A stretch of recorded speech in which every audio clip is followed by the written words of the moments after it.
Olá, tudo bem com você? Meu nome é Sheila Hansen, eu sou terapeuta sistêmica e esse é mais um Passo em Tempo. Eu leio para você.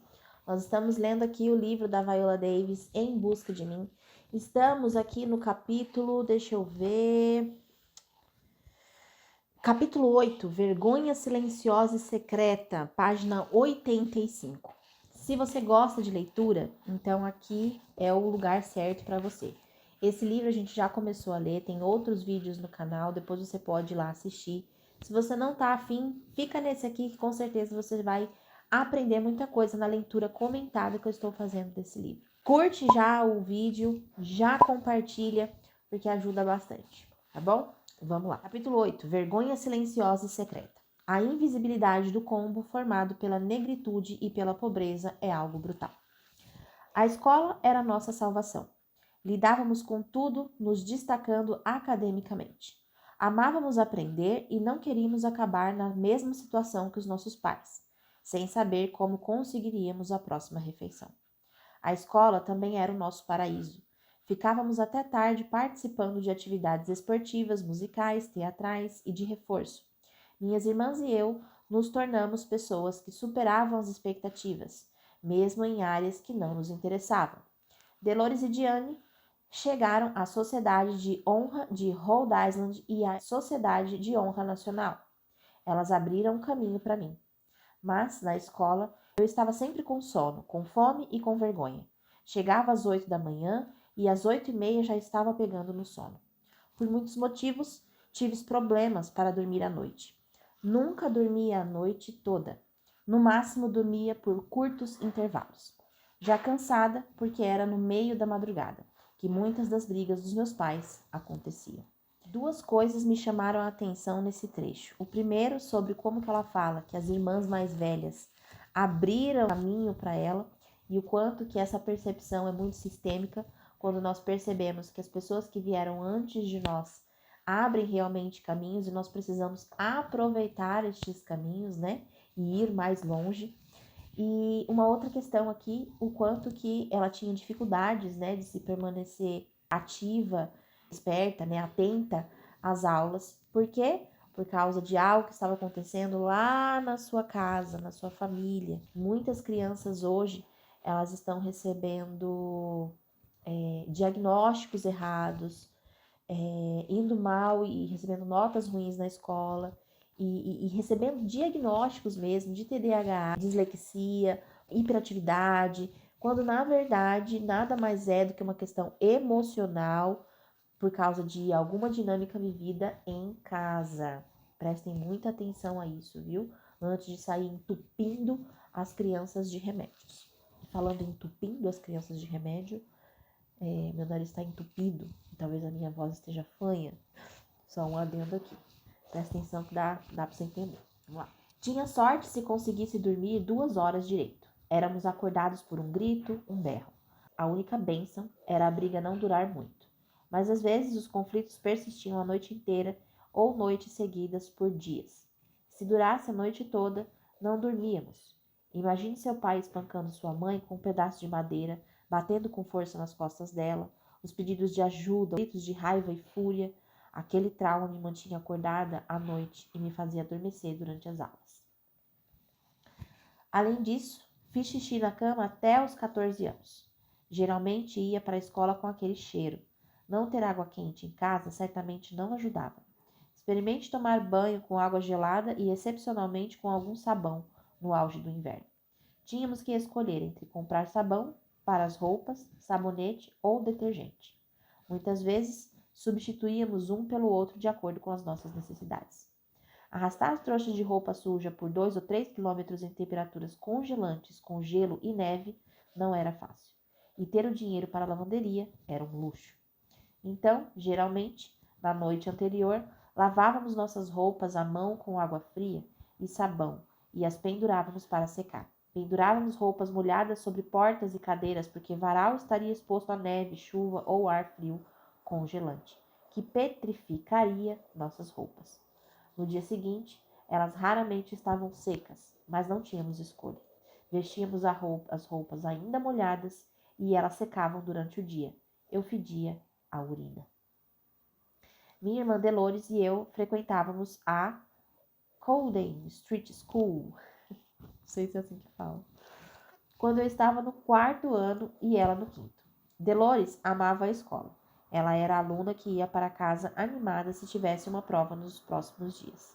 Também era uma leitora voraz.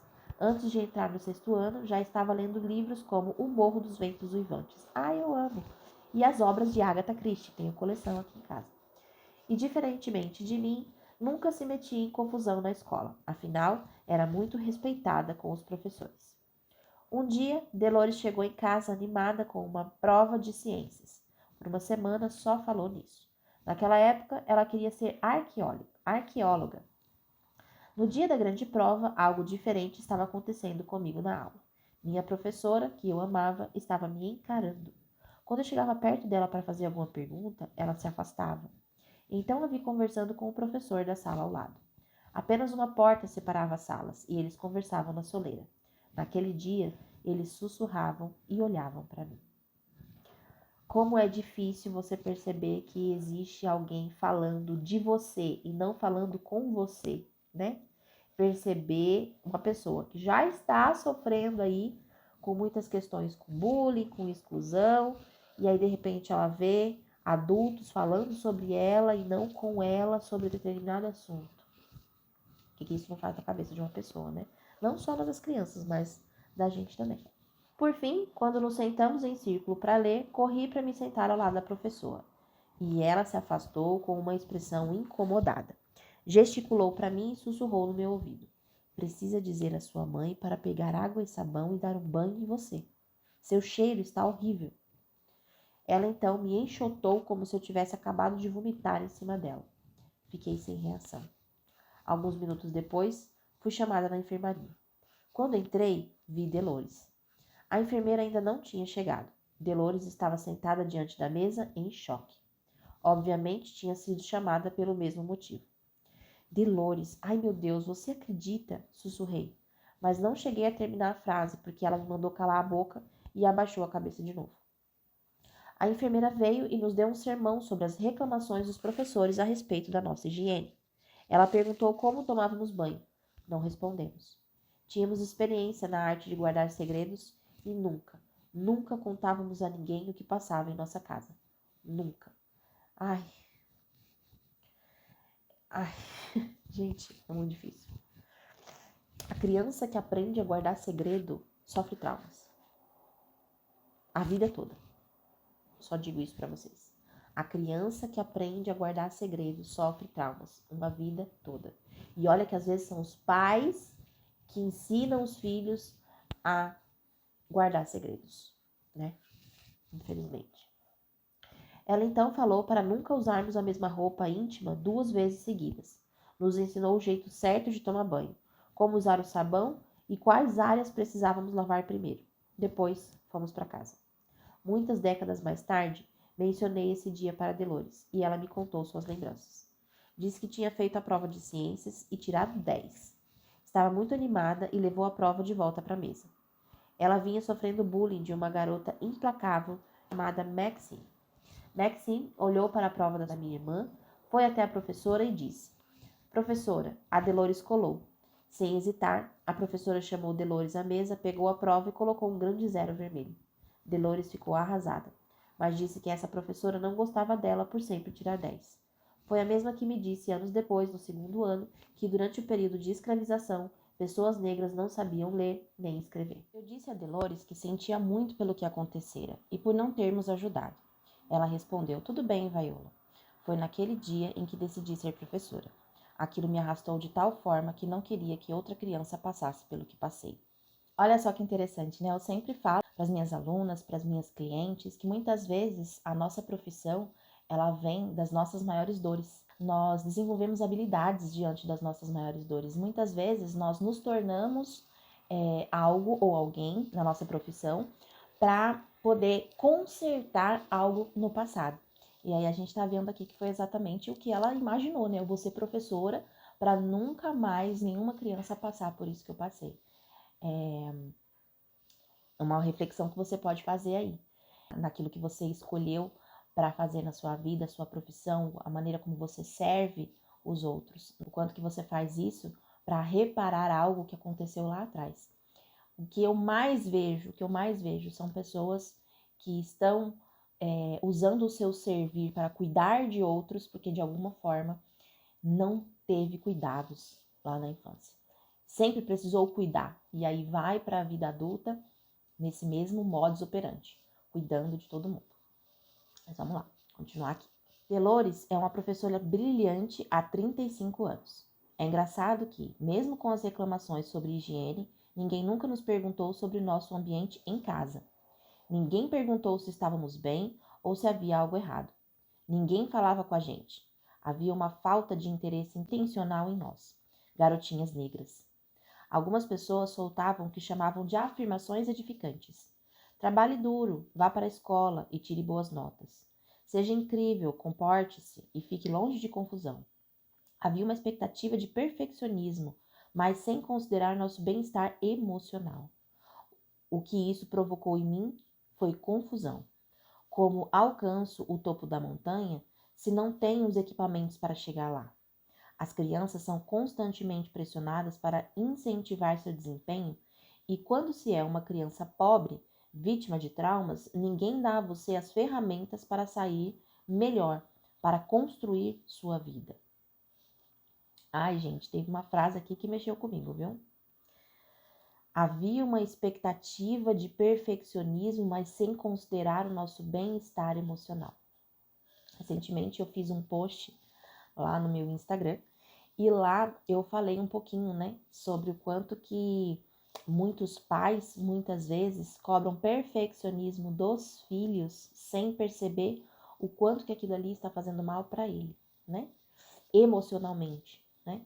Então, uma criança que às vezes não quer beijar uma pessoa da família, uma criança que não quer dar oi, uma criança que de alguma forma mostra algum tipo de hesitação para algo, e os pais, antes de entender o porquê daquilo, que aqui eu não estou dizendo que os pais precisam aceitar a malcriação, falta de educação dos filhos, mas antes de entender e de validar o não da criança, muitas vezes obriga as crianças a fazer aquilo que elas não desejam, fazendo com que elas reprimam seus sentimentos, fazendo com que os sentimentos, elas aprendam que as necessidades, os sentimentos delas não são tão importantes assim, e elas crescem, né, se tornam adultos despreparados e que não têm inteligência emocional, porque todas as suas emoções foram reprimidas e ninguém ensinou para elas o que fazer com aquelas emoções. A Viola está dizendo aqui, né, como é que eu chego no topo da montanha se eu não tenho os recursos? São os pais que precisam dar esses recursos. E muitas vezes os pais não fazem isso. E muitas vezes você se vê como um adulto hoje, relembrando sua infância e descobrindo que lá naquela época, os adultos que estavam ao seu redor também não tiveram condições de fazer isso por você. E talvez por isso que você tá nessa meleca que você tá aí hoje, né? Continuar aqui. É engraçado que eu amava tanto minha professora do quarto ano e queria muito que ela me amasse com a mesma intensidade. Por mais traumatizante que tenha sido ouvir que eu cheirava mal, sentir vergonha foi pior. Foi tão esmagador que fui para casa e fiz tudo o que a enfermeira disse. Lavei minhas roupas íntimas, minhas roupas, esfreguei minhas partes íntimas e embaixo dos braços. Senti orgulho por voltar limpa à escola no dia seguinte. Sentei na sala de aula com um sorriso largo e esperei que a mudança fosse notada. Mas não foi. Nenhum dos professores que tinham reclamado nos notou depois disso. É esperado que você seja limpo, não é algo a ser celebrado. A invisibilidade do combo formado pela negritude e pela pobreza é algo brutal. Junte a isso estar com fome, a droga do tempo todo, e a combinação é explosiva. Se você está com fome, não consegue se concentrar. Não tem energia. O almoço da escola era a nossa refeição balanceada e garantida do dia. O vale-refeição da minha família recebia no primeiro dia de cada mês. Bancava uma ida ao mercado. Mas a comida logo acabava. Quando isso acontecia, minhas irmãs e eu caçávamos as famílias de amigos e entrávamos nas latas de lixo, revirando-as em busca de alimento. Eu fazia amizade com crianças cujas mães cozinhavam 3 refeições por dia e ia à casa delas quando possível. Uma vez, uma amiga foi à nossa casa e quando abriu a geladeira e viu que não tinha nada, perguntou: "Vocês estão se mudando?" eu furtava comida. Tinha 9 anos na última vez que roubei comida de uma loja. Nesse dia, fui pega enfiando um brownie na parte da frente da calça. Mas não cheguei a sair da loja com ele, porque a dona gritou para mim, me olhando como se eu não fosse um nada. Saia, saia e não volte mais aqui. A vergonha me forçou a parar. A experiência de ir para a cama com fome é algo que as minhas irmãs e eu nunca vamos esquecer. Gente, vocês perceberam que aqui ela falou por 2 vezes que a vergonha foi exatamente aquilo que a devastou mais? Sentimentos de vergonha, de inadequação, pode perdurar por toda uma vida, e a gente precisa olhar para isso.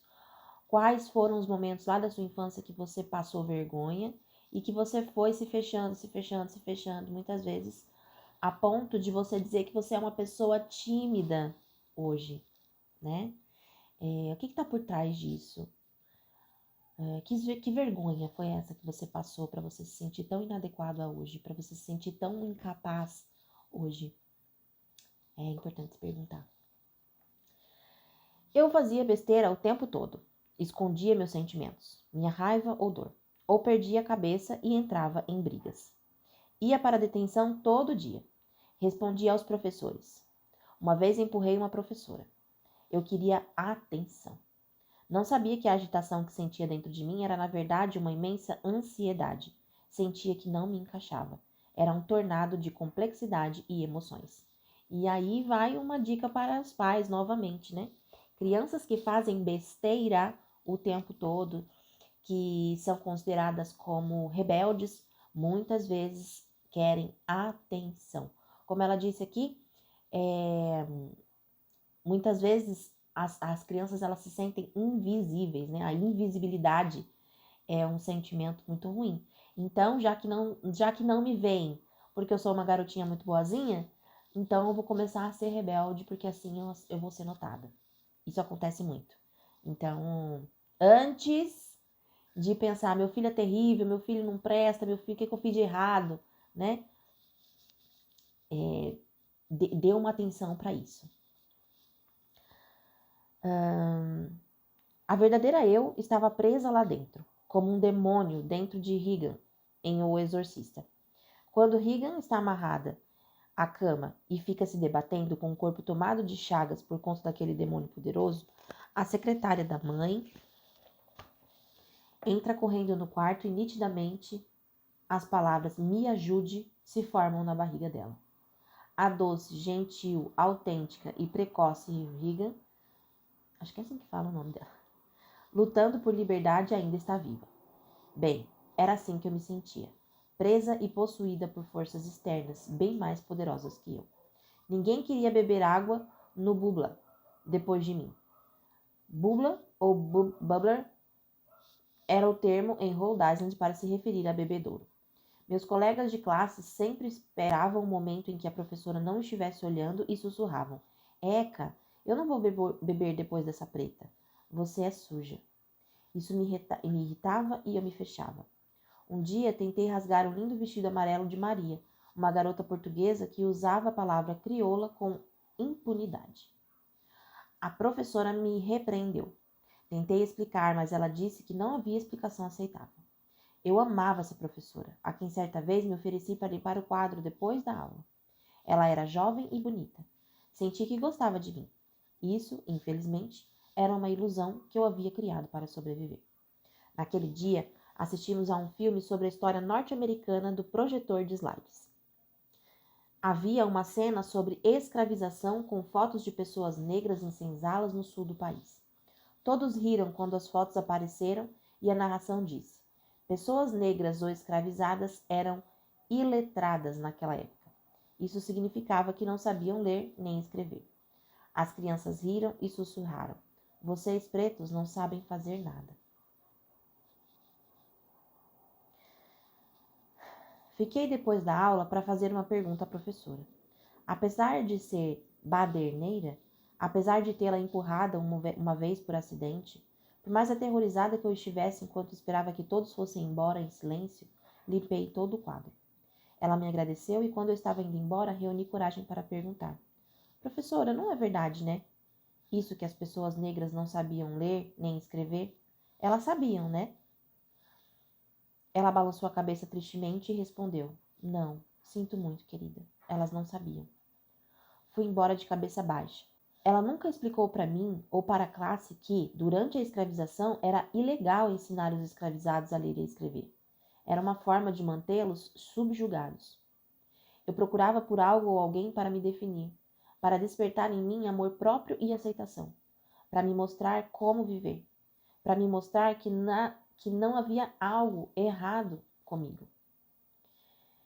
Agarrei-me ao que eu tinha, a tudo o que eu tinha, num esforço coletivo com minhas irmãs mais velhas. Isso me manteve sã. Nós éramos um bando de meninos lutando, abrindo com as próprias mãos nosso caminho para fora da invisibilidade da pobreza e de um mundo onde não nos encaixávamos. O mundo era nosso inimigo. Éramos sobreviventes. Isso até que outro membro do grupo chegou, e ela precisava de uma proteção que nós tínhamos as armas para oferecer. É muito doido pensar que uma garotinha tenha que ter passado por tudo isso que está sendo relatado aqui, né? Nessa descrição da infância dela. O quanto que ela precisou sozinha, sem o auxílio de adultos, porque aquela professora ali tinha uma boa intenção em trazer o vídeo, mas não conseguiu fazer o que talvez ela tinha intenção de fazer, né? O tiro saiu pela culatra. Olha, o que fica pra mim muito claro, sabe? Eu olhei aqui a foto dela aqui atrás, do quanto que essa garotinha sofreu e o que ela se tornou, né? E isso só mostra que realmente não é o que acontece com você que determina o que você vai ser e que rumo a sua vida vai tomar. E sim o que você faz com o que fizeram com você, né? Sartre dizia isso. Essa mulher se tornou o que ela se tornou, mesmo diante de todo este sofrimento que a gente tá lendo aqui neste livro, né? Eu acho que isso faz a gente refletir bastante. Eu espero que esse vídeo tenha feito sentido para você. Curte, compartilha, tá bom? Porque ajuda bastante. E eu te vejo no próximo Tá Sem Tempo? Eu leio para você.